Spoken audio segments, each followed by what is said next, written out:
Welcome everyone to Clay's Couch here. I'm your host, Clay G, the one and only, coming at you the best way I know how. And I am thrilled and delighted tonight to be joined by Ms. Crystal Cavalier, who is running for U.S. Congress District 4 over here in North Carolina. Thank you for joining the virtual couch tonight. Crystal, how are you doing? I'm well. Thank you so much for having me. I am really good. So excited to be here. Thank you. My pleasure, my pleasure. So, Crystal, it has been a while since we have last seen or even interacted, but I just happened to look one day and saw that you were running for Congress. Well, first, congratulations to that. Thank you. Thank you. I know it has been a while. God, it's been a long time, but yeah, I just decided probably in November. I was really thinking about it in November. I had a couple of people ask me, have you ever decided to run for office? And I was like, I've thought about it. And my goal was to run in 2024. But I was like, I'm going to go ahead and run now just to get my name out there. So, yeah. Gotcha. Wonderful. Well, definitely congrats to you on that. And what made you want to run for Congress specifically, and not necessarily like, let's just say, state legislator for the General Assembly here in North Carolina, or even Alamance County commissioners, or even Burlington Town Council or mayor or whatever? What made specifically you want to see Congress as opposed to any other office? okay, so it's a long question for me to explain, but I'm going to tell you. So I live here in Alamance County. I live in the rural part, a little town, or it's actually an unincorporated area called Pleasant Grove, and that's where I was born and raised. And I lived all across the United States due to my ex-husband's military career, and now I live back here in Alamance County after working in DC for about 6-7 years. And I got home. So, I was involved in politics when I was in Fayetteville, being the Cumberland County Young Democrat president, and then just helping with military advocacy. And then when I came back here, I decided to focus on my roots, and my roots are indigenous. So I'm a citizen of the Occaneechi Band of the Saponi Nation. I've been learning my language and just trying to reteach our culture to our children. And Alamance County is very different. One of the reasons that I wanted to move away was I really never felt like I belonged here, even though I felt like I belonged with my family. Growing up, it was so racially hard. I just was like, ooh, this is a rough town.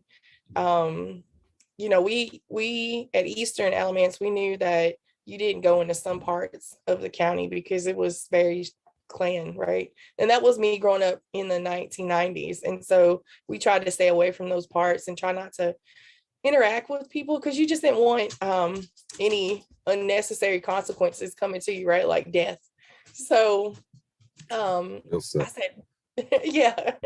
So I said, what can I do to help my community? And so, I started to do a lot of community activism, with just helping out, doing food drives, helping out with the pipeline. I became an activist fighting the MVP Southgate. And I just saw how hard it was. And the county commissioners were already in, they're already have people that are running for them. And I didn't want to take away from their, take away from them running. So then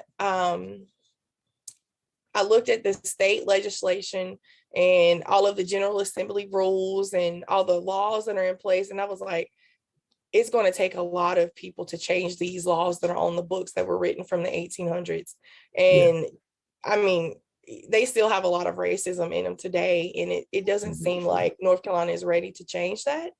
And it's going to take a really long time. And it's going to take a lot of young people who are committed to change to make that possible. So I was like, that's going to take a long time for me to make and influence policy at the state level. So I said, what can I do at the federal level? Because most of these decisions that are affecting our water and equality in school and things like that are happening at a federal level, especially policies around women, such as the Violence Against Women's Act and women's rights and all of that stuff. So that is why I decided to run for Congress, because I felt that I could give a voice to people in Congress who are not career politicians, right? Like, I'm not a politician, I'm a community activist or a community organizer, and I can bring realness to this position. So that's why I decided to run for U.S. House of Representatives.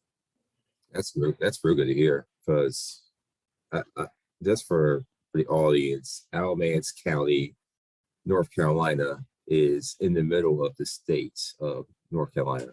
It's surrounded by Orange County and Guilford County. Guilford County is where Greensboro, one of the largest cities, is located, and Orange County is where Chapel Hill is. For more broader audiences, University of Chapel Hill, Tar Heels, and I'm sure everyone who knows Alamance County well, it's a red dot surrounded by two blue counties.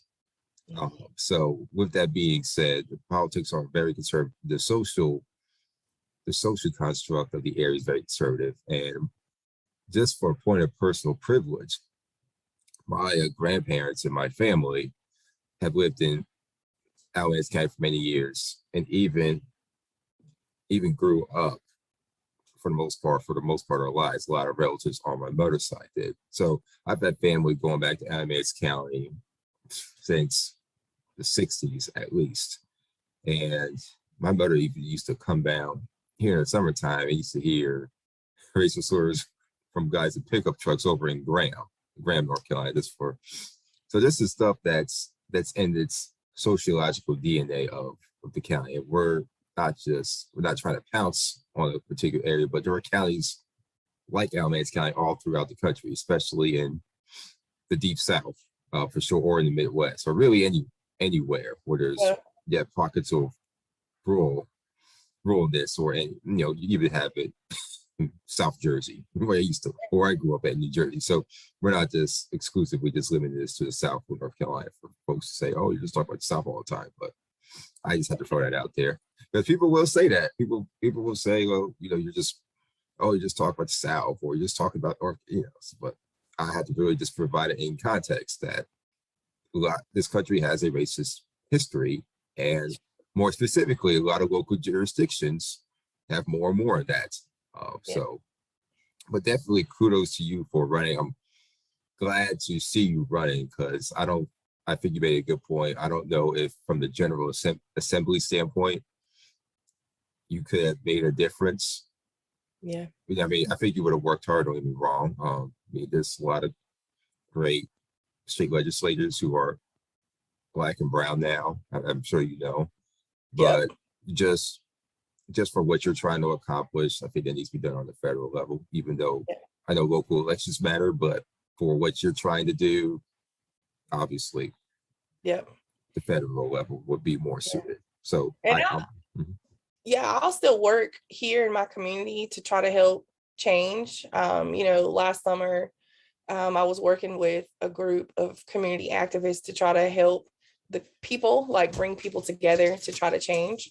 And we're still working together, but it is definitely going to take a unity in all of us and an education. And so we're slowly chipping away at that. It's not it's not a race, right? It's a marathon when it comes to dealing with racial divide and tension. And it is sometimes it's a really difficult conversation to have.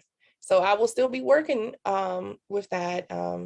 But we really have to come together around some of these issues that's on my platform to do that. Right. And as far as the primaries, obviously the primary is in May. How's the races looking, and how's it looking from the standpoint from your opponent? If you could just tell the audience who your opponent is and so how, we have how it's wow, we have so many opponents in District 4. And Friday is the last day. So we have Valerie Fouché she is a state legislator, General Assembly legislator from Orange and Chatham County.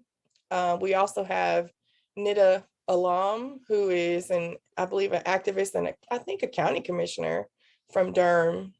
Then we have Richard Watkins. This is all for District 4, correct? Yep, this is all for District 4. Yeah, we District 4.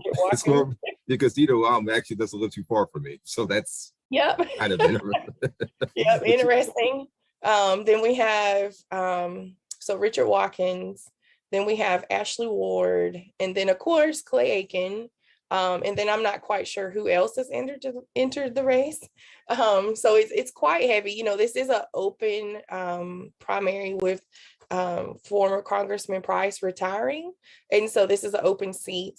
And a lot went into this. So before these maps were redrawn last week, right, I believe on the 23rd, we got the word that we had moved from District 7 to District 4 because they put Alamance County with Orange, Durham, Person, Granville, and just a precinct of Caswell County. And so I will say that I feel honored to be running in this District 4 because this is the land of my ancestors. And so, like I was saying, I am enrolled in the Occaneechi Band of the Pony Nation. Most of my ancestors migrated down from Virginia area. And, you know, as Indigenous people, we are migratory. And so we really didn't stay in one spot, but we actually moved here to North Carolina due to colonization or the encroachment of settlers coming to the United States and with their occupation of land. So many people have learned in school about the 1800s and the westward expansion going out west, but not many people know about the invasion of of Turtle Island is what we called it. But, you know, before we were just the colonies and, you know, England came over and then they brought slaves from Africa, and then they also had slaves that they captured here, which were my Indian ancestors. And, you know, they wanted to eradicate us because they thought we had control of the land, which is not true. We didn't control the land. We were just being good relatives, right? And we had boundaries, and we had many nations here in now the United States, but around the 1700s, tensions were getting really high after the Tuscarora Wars. We were put on a reservation called Fort Christiana in Virginia, which is a very historical site. And many nations were put together on this small reservation by Governor Spotswood during the London colonies, right? And so tensions were really high. You know, settlers were trying to kill us. You have to look up Bacon's Rebellion. That's a really historical point in history. That is after the defeat of our tribe by Bacon, Nathaniel Bacon, that really began the westward expansion of the eastern United States. And so we moved down because it was just very scary. And we moved from Clarksville, Virginia area, and we dispersed throughout the state of North Carolina. So some of our relatives ended up in Halifax and Warren County. Some of our relatives ended up in Scotland, Robeson, or Hoke County. Some of our relatives ended up in Person County, and then Alamance, Orange. And, you know, since I've been home, I've learned so much history about the formation of the United States before we were the United States and how land was. So like Alamance County was a part of Orange County, right? Until like the 1840s, and then it became its own county. So I've learned a little bit about my history. And then I learned about eugenics and the erasure, like we call it a paper genocide, where we were erased. They changed our race. The census changed our race from Indian to Black or either white. And so when they put you in those categories, you either had to either pass for white, or you were light enough to pass for white, or if not, you just went in the Black race. And at that time they were either like mulatto, Negro, and then they turned you Black. And it's really difficult because a lot of people here don't know their true ancestors, because people just didn't talk about it. Again, Alamance County is so it's so red, and a lot of people don't like to change or don't want to learn about their history. And it's terrible. There were a lot of Irish and Scottish settlers that settled here in the northern part of the county, and in the southern part of the county there were a lot of Quakers. And people marry. You can't help who you fall in love with. But a lot of people intermarried, and then there became these race laws that I was telling you about that's on the General Assembly still today. And maybe I can come back on your show and talk about the 1820s and the 1830s, how volatile it was, because it was such they wanted to acquire land so much that they would actually they made laws that if were white and you had an Indian child, they could take the property. So they would call them indentured servants. And so they would take the children of these Native women and put them in homes and indenture them out to white, European landowners. And so most of our people stopped talking about who they were.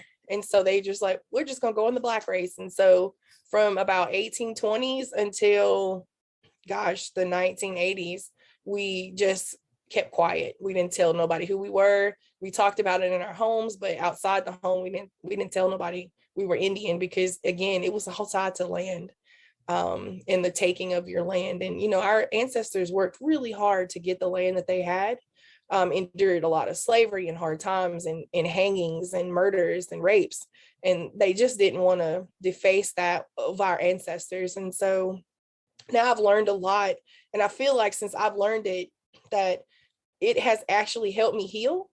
And I feel like the more we talk about it, the more other people can heal. And when you can heal, you can actually make change. So. Yeah, you're absolutely right about that. A lot of our populace doesn't want to learn. Obviously, you see that evident with CRT, which is the acronym for critical race theory. And we're in a divided time. And I really think it's incumbent upon us, or I'm going to be more specific, the Democratic Party, to not always try to appeal to a white moderate and stop looking to, and I'm just going to be real right now, stop looking to appeal to this imaginary white moderate unicorn voter. Right.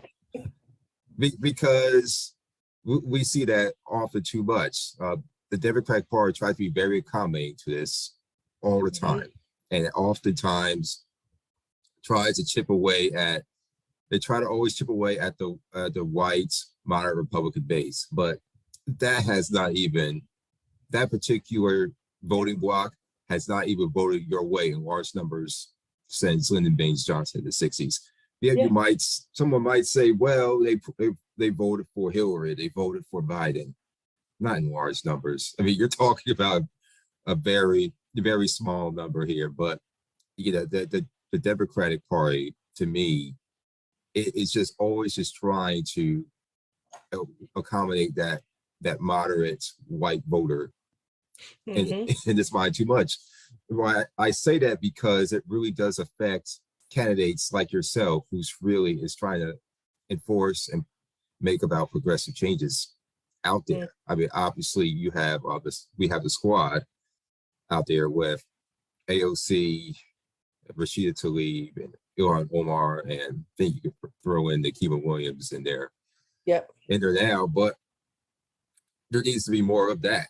I mean, we saw the State of the Union address the other night where the president doesn't even spend much time talking about the George Floyd Policing Act or really in great detail of the John Lewis Voting Rights Act. And I'm not necessarily pronouncing the legislature properly, so do forgive me for those who want to fact check me. But then when we're talking about policing, he's saying we don't need to defund the police, we need to fund the police. And I'm just like, really, that to me, that was just a slap in the face of all the voters and activists and organizers out there who, without the African American voting bloc, just to be real, right, he would not even be in office. So it's always, and you're going to come to us, the DNC is going to come to us again, asking us to maximize our voting base and turnout. The same with the Latino voting base, but our base has been the most reliable the last I can't even tell you how long, but in each cycle, whether it's a midterm or a presidential. So no other interest group is getting messed over like us in that regard. So that's just my 2 cents on that. If you have any feedback on that. You're right. I do feel that this is the one thing I do not like about politicians. And that's why I feel like, I'm not a career politician. I came home, I wanted to make change in my community. I started out with teaching stickball because when we left DC, my son was in baseball. When we moved back home to Alamance County, there was no youth my son's age that he could play baseball, right? So I was like, what is he going to do? Like, what is he going to do for this spring sport? So we started to teach stickball, which is it's like lacrosse, but our child plays stickball. It's with 2 sticks. And so, we gave him an out where he could have some activity and learn about his culture at the same time. So I opened it up to other children in the community, and anybody who wanted to play it, we were teaching it because we were teaching it about the principles of lacrosse. After that, we noticed that the school where my son went to, Pleasant Grove, was a Title I school. So we knew that children they were going hungry. So we started doing food drives, giving food out to people in the community. Then the pandemic happened. And, in the pandemic, I was just coming off of a presidential primary race. I was like, what are we going to do?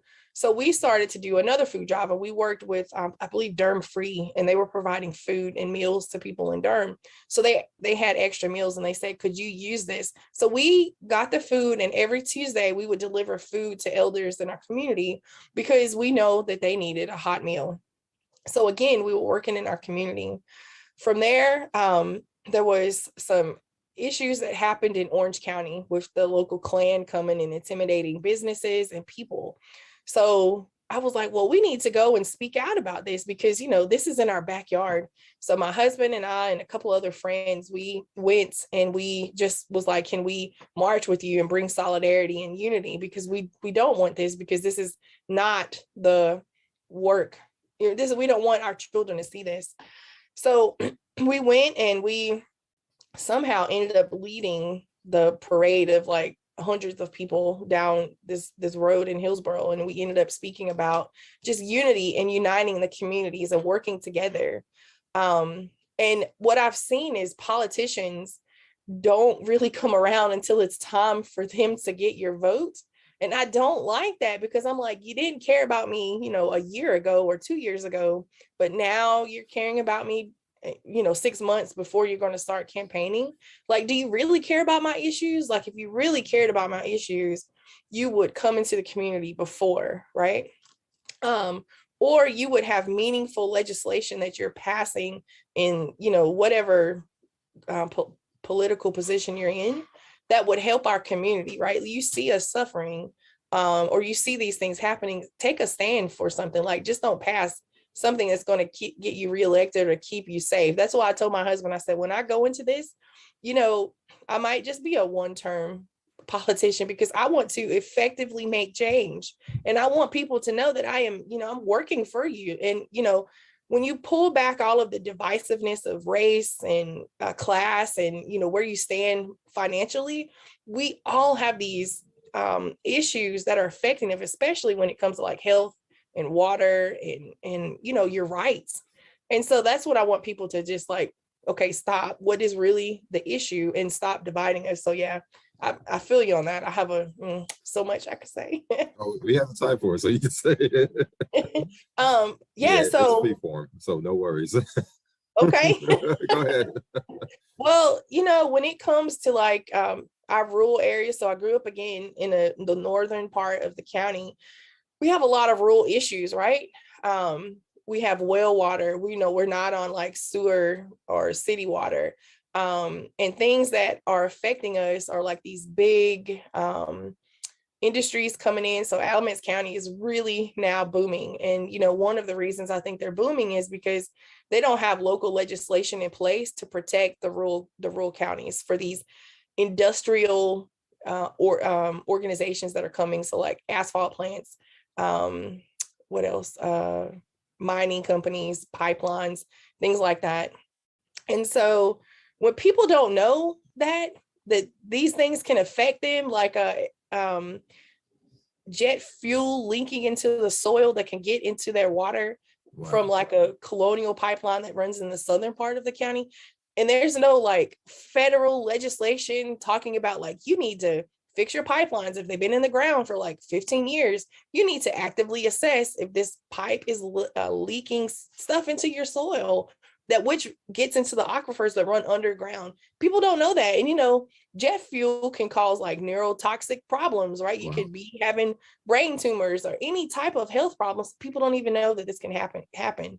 And you have to work again with local legislation or local politicians to say like, hey, you guys need to look out for the people of your community. But we continue to elect politicians who are on these party lines, who are not really effectively trying to work for the people. They're just trying to work for themselves and line their pockets. Like I've seen a couple of politicians in the county or in the state that kind of get these insider tracks or insider knowledge, and they go and benefit from this insider knowledge, whether it's there's some home developments being built and they want to monopolize on that. So they're going to say, oh, we're going to invest in this, knowing that we don't have any laws against that. Or we're going to go and play the stock market because we have this insider knowledge. And, again, if that happened to you or me and we were getting some type of insider knowledge, they would throw us under the jail. And, we have to have accountability for our politicians, as well as our community leaders. So, yeah, those are just some things that I want to just bring up, because, we have to change and we have to adapt. And going forward, people are talking about climate and things like that. If we don't start adapting now, because obviously it's too late to revert back to protecting the planet, we really have to start doing renewable resources, adaptive growth, and we have to start adapting ourselves, because if we're going to prepare for the next 7 generations, I don't think we're going to make it to 2050. I just really don't think we're going to make it there, because the earth keeps rising. We keep having these crazy microbursts or derechas where the rain just comes out of the sky at full force and it destroys the crops that's being planted. And when you're a farmer or something like that and your crops are destroyed, that's totally wiped out, and now you can't provide for your family or the community. And then we have these large agricultural businesses that run out the small farmers or the community farmers. So yeah. Wow. So I like that. So what you had said was, even if I have to be a one-term legislator, and I think that's how a lot of us should come to that mindset, because I think oftentimes folks just want to be career politicians, and therefore they play the game in the business of it for so long that it ends up becoming just that. It ends up becoming a game in the business. So I think going for one term, even if I would rather be a successful one-term congressman as opposed to a career politician who's just saying all the right things but not really doing anything. Right. that's concrete. And that's something I've even considered running for office myself in different capacities for federal, Congress, such as yourself, or even on a municipal level. But I thought about it. I wanted to be a career politician when I was younger. Now I just want to have one good effective term, Yep. regardless of the office, even if it's like soil and water Yeah. supervisor. That just one. I don't want to. I don't want to be enough for it. Really, want office for more than 4 years anyway. That's just how I feel about that. So I'm completely right there with you on that. You're right, because you know what I feel. So this thing when you found you found a nonprofit. It's called God, what is it called? Founders.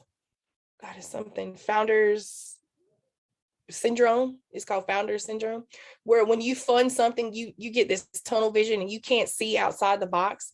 I don't want to get tunnel vision, and I can't effectively make change if I'm playing it safe, right? Like I really, we are a republic here in the United States now, and we have to look out for people, right? Whether people like you or they don't like you, you still have to look out for their best interest. And I'm telling you, it all comes back to humanity and how we can survive. Like what's in our best interest? Well, what's good for the environment, water, shelter, food, those things, right? Because that is what sustains us as a human. And when we are so focused on trying to make a dollar, or trying to, get around something by skirting these laws for protections, we're not going to survive, and we're just only damaging our future generations. That's why I keep saying, like, we have to start slowing down and looking at where we came from, who our ancestors were, and how we're going to get there. Because I have wrote this little statement down. So hold on, I want to read it to you. A future isn't a future without a past. And I stand on the shoulders of hardworking people who didn't have much. And so I learned that in a Women's Earth Alliance. I was in a cohort for 2020, and it was called a Sankofa. And it was like, whose shoulders do you stand on?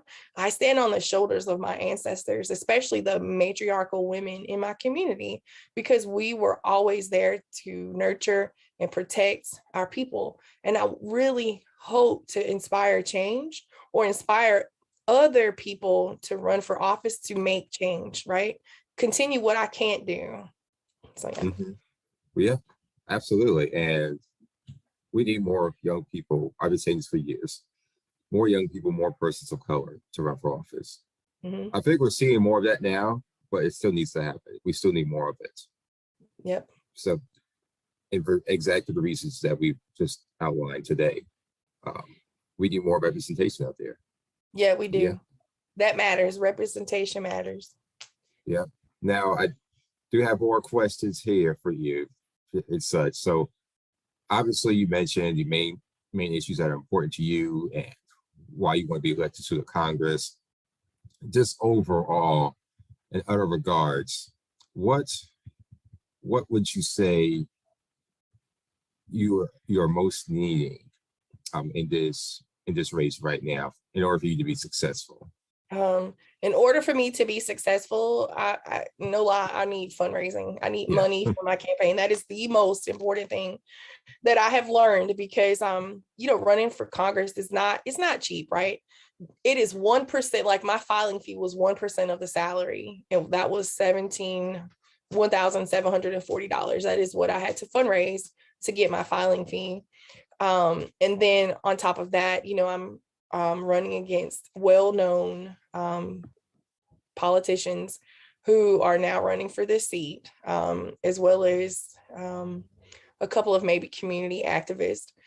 And so I really need grassroots people, because I really value people over profits, and then fundraising. So if people can't donate, I would love their time, because we do have these 5 counties, and I would love to talk to each and everybody in these counties. And I can't do it without meeting people and having people like host Zoom events or host meet and greets, because I really need to know what we need. And so there's people in our, so we have rural and suburban and urban communities in our district, and each one of those have different needs. And, I've lived in a very urban city, Washington, D.C., and I've lived in a very rural county here in Alamance County. And so, sorry, my dog was looking out the window. It's okay. I don't want to, hopefully he's not going to bark. But I really want to touch each and everybody because, I really, truly want to inspire people to, one, get more active in their voting, because that is huge. Your right to vote, that is so important. And even though people say, oh, I can't make a change. Yes, you do. Your one vote makes a difference. And we see that each and every day because, I don't want this to become a dictatorship country or I can't even say it. Is it oligarch? I can't even pronounce the word, where it's just like we have one leader and people are afraid to stand up to that. If our republic goes that way, gosh, we're going to be stuck, right? We're going to repeat history and it's going to go back to one way of thinking, and then you have the people who are for it and against it. And I don't vision the United States going that way. And so we need people to stand up, and it does make a difference. I give you an example. Fighting this pipeline, the Mountain Valley Southgate pipeline extension here in Rockingham, Alamance, and even in Pittsylvania County in Virginia, we did a year-long of community organizing and mobilizing. And we went out in the community and we talked to people in the community and we were educating them. And these were in Black and brown neighborhoods where people were afraid to speak out because it was such intimidation by the good old boy club. And people were getting threats and things like that. And so we kept talking to them. And at the end of last year, there was an air board hearing. And we had one woman who got up and spoke out against this air compressor station that was trying to be built by the pipeline. And that one person, right? I made a difference in one person's life to where she was not afraid to stand up. And she was an elder. Like, she had been quiet her whole life. And, we gave her the confidence by educating her and just standing behind her. And that is real. That's real, right? That is people powered movement. So I need people and I need funding. So that's what I need. Yeah, definitely. I definitely agree with you there. Obviously, one of the top issues is the economy, as this is mostly every election. By certain measures, the economy probably doesn't look that great. Over the past year, inflation rose 7%, the highest since 1982. Things like gas, food, and used cars have also seen prices skyrocket, causing a dent in people's pockets. So it just overall that the bump is largely attributed to supply chain issues and the shortage of workers, both of which have been exacerbated by the pandemic. But just what are your thoughts on that? And if obviously you're to be elected and such, what would your approach be when it comes to obviously combating inflation? So first of all, I just cannot get over the inflation. However, we really have to elect people who are really smart when it comes to helping the economy. I look at it like this. When I moved home from DC, I had a degree in political science, a master's of public administration, but there were no jobs for politicians or political scientists or public administrators. If you did not know someone in the local government, you could not get a job, right? So I took a job as a administrator at a charter school in Greensboro. And I went from making like $90,000 a year down to $30,000, and I was raising 3 kids on a salary. I was a single mom. My ex-husband and I, we had divorced. And so I had to, there were some nights, and, working as an administrator at a charter school, you get paid once a month, right? So I had to learn how to balance my budget and go from, twice a month to one time. And then there was times that I could not afford to put food on my table. And so we would have to be resourceful. And I remember for a whole month, my kids and I, we made pancakes every night for dinner because that's all we could afford, because I needed the money to put in my car to drive. So we have to be able to help the economy and support small businesses. And we have to be able to empower our local business owners And we need to focus on job training because we have to get more people in the community to get, more money into the economy, as well as, stop. We need to start focusing on middle class jobs that can support families, right? And so how we're going to have to drive down inflation, I think they're going to probably have to raise interest rates to drive that inflation down to help balance it out. And we have to be smart about it. Now, I don't know, that's economics is way above my level, but however, I do know that I believe if we start working on, on a community level, or start working to where people can have a sustaining living wage, I really think we can start to help pay for those things that drive up, inflation, like the cost of food, the cost of medical, everything like that. And another thing I wanted to say is, being a woman and a working mom, there was oftentimes when I had a child that I only got a few weeks of leave. And I really believe that we need federal paid family and medical leave to help, with the birth of children or people being sick, to help, right? To help focus or care for a loved one or dealing with a personal illness. Because, when you bounce back from that, and if you don't have the time saved up or leave accrued, you're going to be stuck, and then you can develop all sorts of mental health problems, and you can develop all sorts of health problems. So I really do believe that you cannot make that terrible decision between earning money and caring for sick. So, that is a huge thing that's so important to me. But yeah. Wow. Yeah. Thank you for sharing that. That's definitely telling from your part. As far as the pandemic, obviously we're about 2 years now since the World Health Organization declared COVID-19 a global pandemic. Yeah. And it looks like we're fending off another variant, and who knows where we are, as obviously many states and jurisdictions are loosening restrictions once again, and more broadly, especially in our schools and businesses.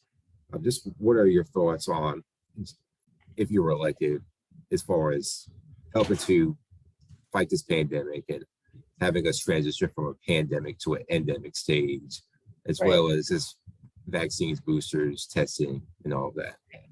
So I do believe, so for one, I'm just pro-choice. So whatever that person wants to decide, that's what I believe, right? So, because again, that all ties into like women's rights, gun rights, things like that. Now, I do not believe that we need like assault rifles or anything like that to hunt and fish. Like, I don't want to limit people's hunting and fishing rights. But when it comes to things like the mask mandates and vaccines and things like that, and especially research, I really do believe we need a team that is dedicated to researching these types of diseases, right? Because these diseases can be the end for us as humans, right? As well as for animals and things on the earth. Because if we don't study and research these sources of these illnesses, we will become extinct. So I really do believe that we need a strong research, and we need to fund research and development when it comes to pandemics or endemic issues. Secondly, like I said before, I do believe in choice, right? So if you choose to wear a mask, that's your personal choice. Or if you choose not to wear a mask, that is also your choice, but also know that you're making a risk, right? Because if, I choose to wear a mask because my daughter has an autoimmune disease, right? And I want to protect her, and I want to protect, protect myself. So if I cover my mouth and she covers hers, there's less risk of any type of illness being transferred. But that's my personal choice. And the same thing when it comes to women's rights. I do not want people making choices for me, especially when it comes to women's rights. And so I feel like, I'm a coherent adult, and I can make choices based off of my gut feelings. I know, as well as the pandemic in the schools, when the pandemic started, I did pull my children out of public school, and I do homeschool my children. And we have a rigorous schedule that is set up for both of, well, my two youngest kids that are in school now. And this, vaccine, or not vaccine, this mask mandate that has been lifted, I am choosing to keep them in homeschool because one, the schools are very overcrowded. You eat lunch, people talk, germs fly. There's no way you can ward off any type of anything, right? Any type of illnesses or anything. And again, with my daughter having autoimmune diseases, anything from the flu or the common cold can make her sick, and it can be detrimental to us. So that's how I feel on those types of issues. Right. And just transitioning from education, and we were talking about kids in school, and just real quickly on that, obviously it's looking like the CDC may be soon be recommending a fourth shot. And you can answer this if you choose to or not, but would you, if assuming you've been fully vaccinated, boosted, would you get a fourth shot for yourself and your family? Well, I will need to look at research. I didn't take the shot until it became FDA approved, because I really wanted to know the ins and outs and the pros and cons of that, because again, it all came very quickly, and I know we needed to get people vaccinated against it. So we did get vaccinated after it became FDA approved, because I wanted to make sure that they were going to accept the liability for that, so that it could be totally bogus. I'm not really sure, but I felt better knowing that it had the FDA stamp of approval. But I will look in research to see the studies, to see how effective it has been, because I'm pretty sure if they're asking for a fourth vaccine, that they will have to have had some type of studies on that to see how effective it was. And speaking of that, yesterday I was just made aware through an email that there was the first deer to human COVID-19 transmission. And so that had to be probably from hunting, right? And eating infected Oh, wow. deer meat. So again, it's not only affecting us as humans, it's now affecting our animals and our plant relatives and things like that. So, this is this is something that we really need research and development on. Sure. Yeah, definitely. It's speaking of education, on a federal level, education isn't on top of either priority lists. But Mhm. on a local level, education has become a hot button issue, especially with the Republicans' opposition of critical race theory, as I mentioned earlier, being taught in schools. So over the past year, a number of states like Florida and Oklahoma have chased after legislation restricting the teaching of it, which is basically a once obscure university academic level that's concept that's taught that examines the impact of racism in America's policies and institutions. Just given that, what is your stance on critical race theory and all of that, just in general? So I am a student right now at the University of Dayton. I have a semester and a half left until I complete my doctorate. And my dissertation is using tribal critical race theory. So I believe in critical race theory because that's what my dissertation is on. So I will tell you that education is a local issue, right? It is a school board local issue. Federally, we have to make sure that everything is equitable, and we need to promote equal opportunity. So that's what we can do on a federal level: set goals and keep score and invest in more research and development, where it has historically made the most dramatic and positive difference. Now, when it comes to CRT, I'm just trying to think back to where when I was in high school learning about US history, I really did not learn the history that I learned while I was in college, right? Like I really didn't learn. I just learned a whitewashed version of history, right? Like they only touched on a few things, like slavery was bad and the Indians were treated terribly, but they didn't go into detail, right? So I cannot believe that they Right. just want to completely erase that, right? Like they want to erase the murderous past of their ancestors, right? Because they must be embarrassed by it and they want to cover it up. But I do not believe we need to learn. We need to know what happened. And again, like I told you earlier, until we learn the history, you cannot truly begin to heal. And I know it's painful and it is uncomfortable for people to talk about this, but they have to know what happened. You just can't turn a blind eye to it, because we might be doomed to repeat it. And so I cannot believe that people are getting so worked up over critical race theory, where you learn about that in college, not necessarily in grade school or even high school. As well as, I do think that people started this to as a diversion tactic. Again, there's got to be something else happening. So it's always like, look at what my right hand is doing while I do something with my left, and you don't see it, right? They're taking the focus off of something that's important, and we're all distracted because of this critical race theory. And people are making decisions on that, that they just don't understand truly what it means, because they just keep hearing this disinformation or misinformation about this information, about this story, and they are just kind of like a dog on a bone on it, just Yeah, gnawing away at it. yeah, I hear you there for sure.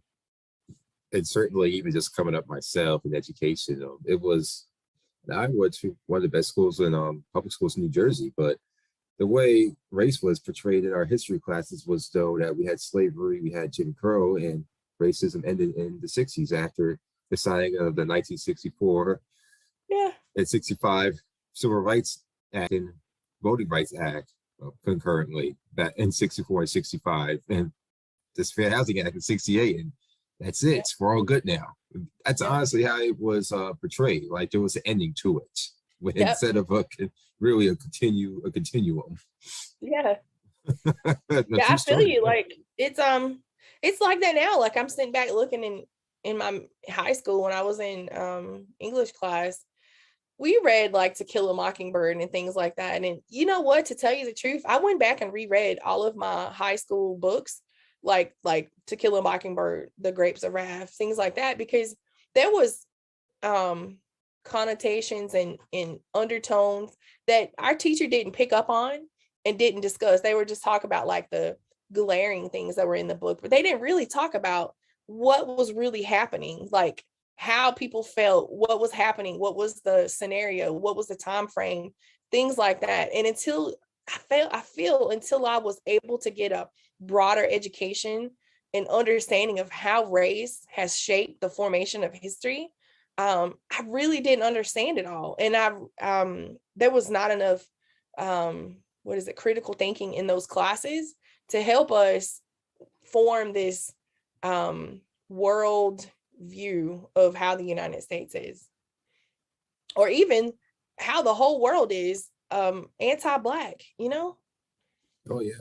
I mean, even now, speaking of the world being anti-Black, I don't know if you've seen or heard, but in the Ukraine, you had Black Ukrainians or African immigrants or such were harassed and forbidden from trying to exit the country or flee the country and board trains and such.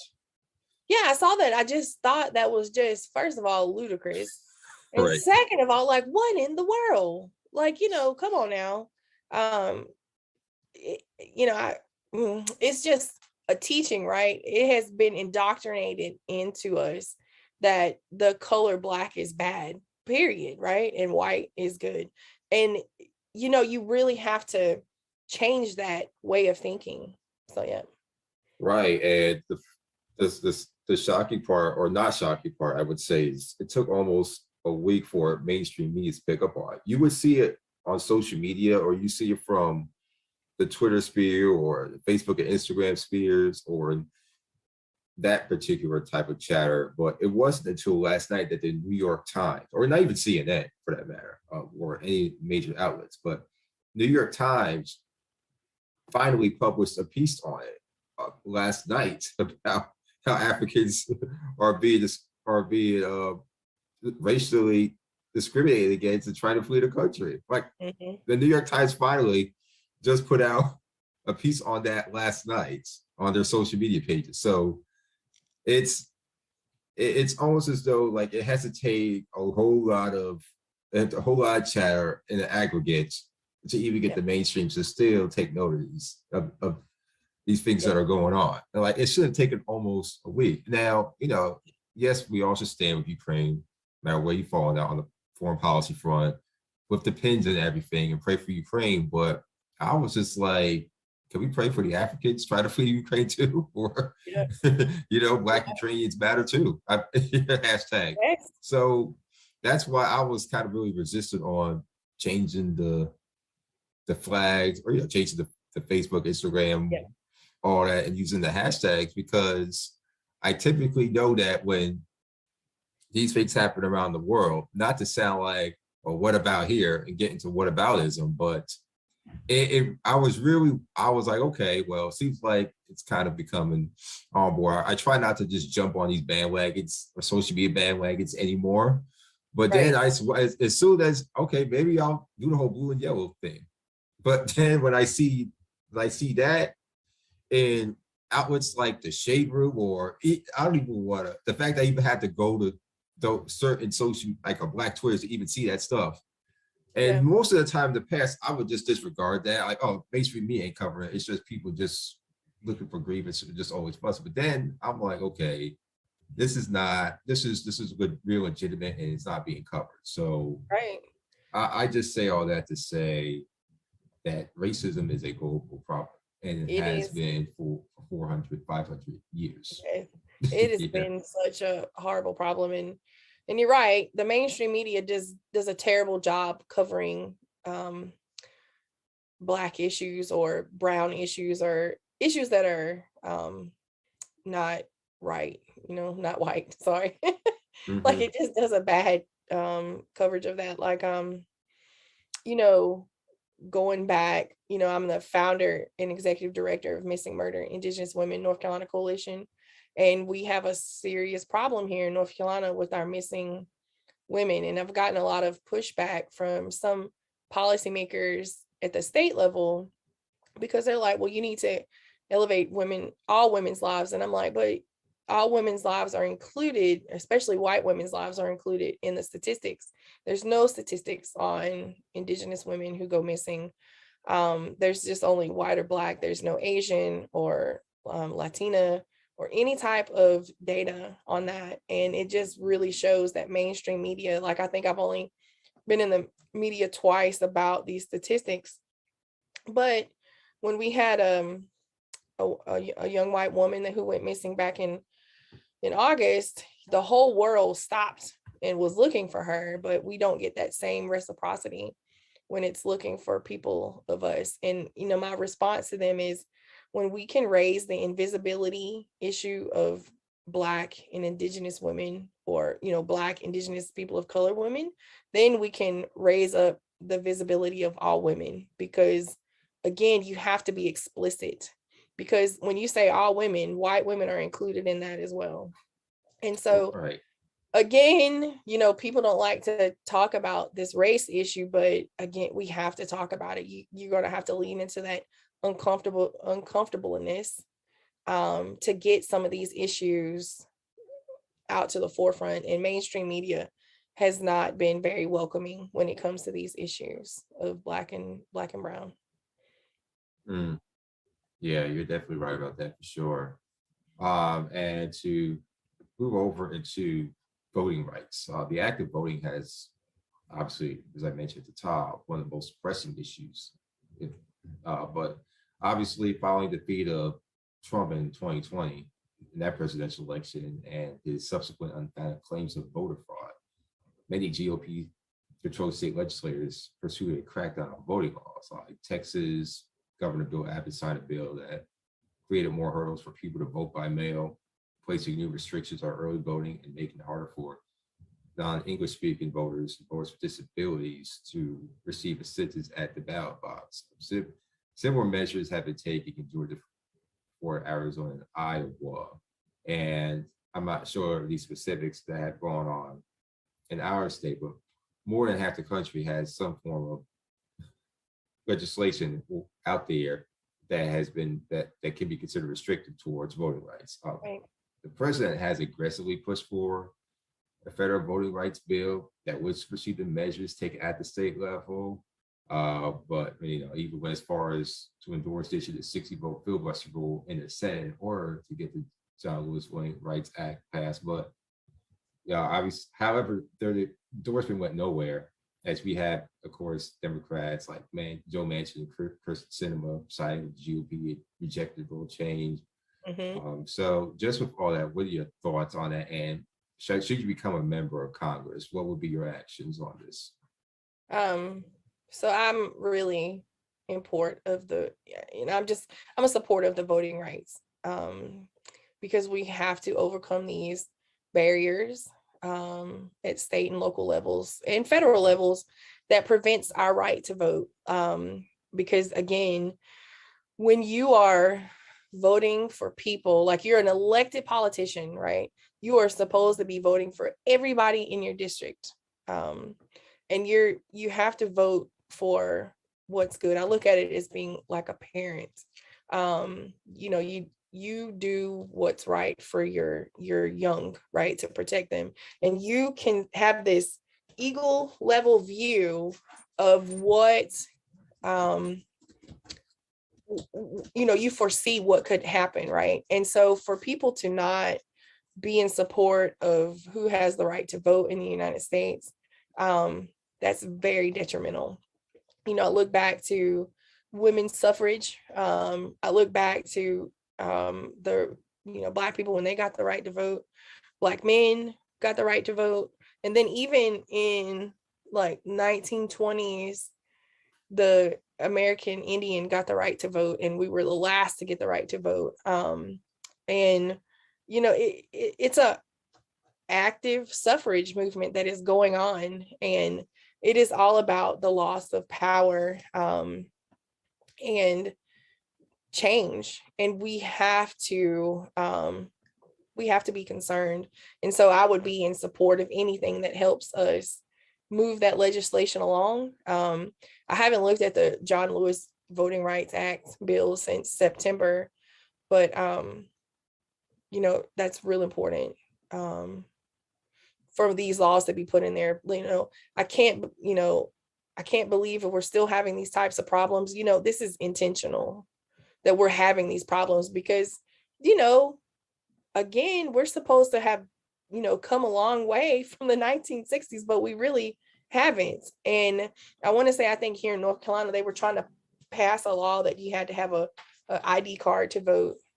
Yeah. And not a lot of people can get that. Like, my grandfather who passed away, back in 2008, he gave up his driver's license when he couldn't drive anymore. So that was his ID. Like, he had an expired ID, and he was an elder, and you have to get him in the car and go over there and wait in line. And it is a long process for people who don't have an active ID to get an active ID, as well as people who can't get an ID, people who don't have home addresses, they have PO boxes, things like that. And we have to feel, as a citizen, I feel concerned about these laws that are in place and how they're affecting Black and brown people and poor people, right? We can't leave out poor people because it is a class issue. And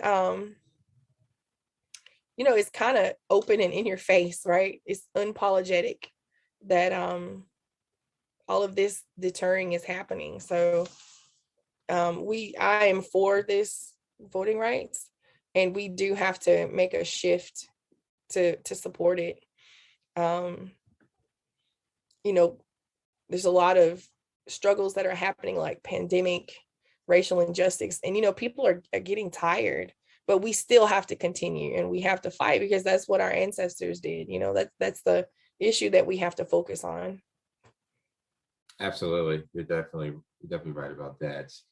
But pretty much, I think that wraps up our time here, Crystal. I definitely appreciate you coming on board. It was a great discussion. We'd love to have you back soon, definitely, for sure.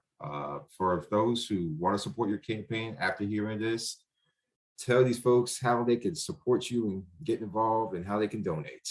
Okay, great. So you can reach me at voteforcrystalcavalier.com, and I'm going to spell it VOTEFORCRYSTALCAVALIER.com. You can call me at 336-901-9001. You can also email me at crystal@voteforcrystalcavalier.com. And you can go on our website. We have Facebook, we have Twitter, and we have Instagram. And we also have TikTok. So you can follow us. Cool. Yeah. You can follow us on, and Snapchat. You can follow us on Cool. any platform to get involved in the campaign. And what I really want to do is build a movement of people. So we love people power. So come on out. We have every Sunday, we have volunteer Sundays. So you can come out to our a location and we will do volunteer work. And then we're going to start actively canvassing. And so we will need people to door knock. So that is the ways to get in touch with me. Cool. Awesome. Well, thank you again, Crystal. And definitely, folks, definitely check out her websites and do donate. We need more people like Crystal in Congress and in our elected office, especially on the federal level. So definitely do check out her website, her social media accounts, follow her, subscribe to her, and definitely donate, because every dollar counts and every bit of engagement counts. So she can get past this primary and move on to the general. I thank you again, Crystal, for joining us right here on Clay's Couch this evening. Thank you.